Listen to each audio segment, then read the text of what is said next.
একদিন আরো আমার প্রাণ গোবিন্দকে প্রশ্ন করলেন, প্রভু আপনি কোথায় থাকেন? তখন আমার প্রাণ গোবিন্দ বলেন, ভালো তুমি স্বয়নে স্বপনে নিশিদাগরণে আমার সঙ্গে থাকো,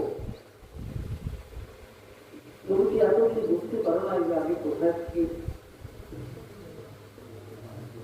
তদুত্তরে আমাকে বলেছে, প্রভু আমি যদি বুঝতেই পারতাম তাহলে আপনাকে এই প্রশ্ন করতাম। তদুত্তরে আমার প্রাণ গোবিন্দ বলেছে, নারদ তাহলে তুমি ভালো করে শ্রবণ করো আমি কোথায় থাকি। আমার গোবিন্দ বললেন, নাহং তিষ্ঠামি বৈকুণ্ঠে যোগিনাম হৃদয়ে নাচা তোমার ভক্ত গায়ন্তি তত্র তিষ্ঠামি হে নারদ। নাহং তিষ্ঠামি বৈকুণ্ঠে, আমি বৈকুণ্ঠে থাকি না। যোগিনাম হৃদয়ে নাচা,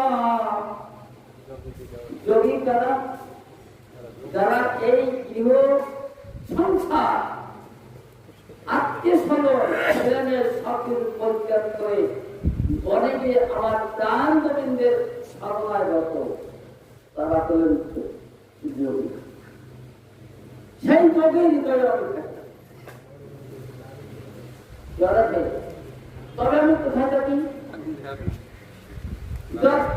ভক্ত গায়ন্তি, যেখানে আমার ভক্তবৃন্দ আমার নাম গুণগান কীর্তন করেন, যেখানে আমার বৈষ্ণব ভক্তগণ এই গীতা ভাগবত কথা আলোচনা করেন, তত্র তিষ্ঠামি নারদ,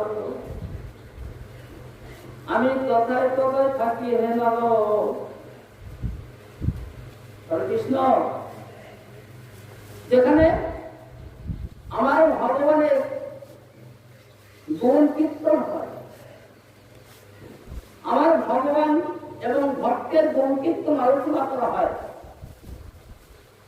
যেখানে আমার প্রাণ গোবিন্দের নিজ মুখের নিশ্চিত বাণী, সেই অমৃত তত্ত্ব জ্ঞান তত্ত্ব অপ্রাকৃতিক লীলা মাধুর্য শ্রীমদ ভাগবত গীতার কথা আলোচনা করা হয়, যেখানে ভাগবতের কথা আলোচনা করা হয়, তত্ত্ব কৃষ্ণ আমি সেখানে থাকি। সুতরাং আপনারা বৈষ্ণব ভক্তগণ, আপনাদের ভিতরে আমার প্রতিপক্ষনা জন্মগ্রহণ যখন করেছি, মৃত্যু আমাদের অনিবার্য, ধ্রুব সত্য, কেউ কখন চলে যাব জানা নাই। এই পৃথিবীতে এটা হলো প্রবাস, ক্ষণিকের জন্য এসেছি, পান্থশালা। এখান থেকে বক্তব্য আমাদের চিন্তা করে যায়, মাঝে মাঝে বিশ্রাম করে, এখানে আমাদের বিশ্রামাগার। এই সংসার গৃহ পরিবেশ, এটা পান্থশালা, ক্ষণিকের জন্য এখানে এসেছি, বেশিক্ষণ এখানে থাকা যাবে না। সুতরাং আমাদের আয়ু দীর্ঘদিন ভগবান দিয়েছে মৃত্যুর পূর্বে, আমরা সেই পটে এই সাধু সঙ্গ, ভক্ত সঙ্গ, এই বৈষ্ণব সঙ্গ করে দিতে পারি। আমার অর্জুন আবার কৃষ্ণকে প্রশ্ন করলেন, প্রভু এই মানব জন্ম লাভ করার পরে সুখী ভক্ত হবে, দেখেন ভক্তবৃন্দ, কত কঠিন প্রশ্ন, জ্ঞানের প্রশ্ন আমার অর্জুন, আমার প্রাণ গোবিন্দ বারবার করতেছে। যে প্রশ্নগুলোর উত্তর আমাদের এই মানব জীবনকে পাপ পঙ্কিলময় কর্তমাত্ম পথ থেকে আমার গোবিন্দের শ্রীচরণে স্থান দিতে পারে।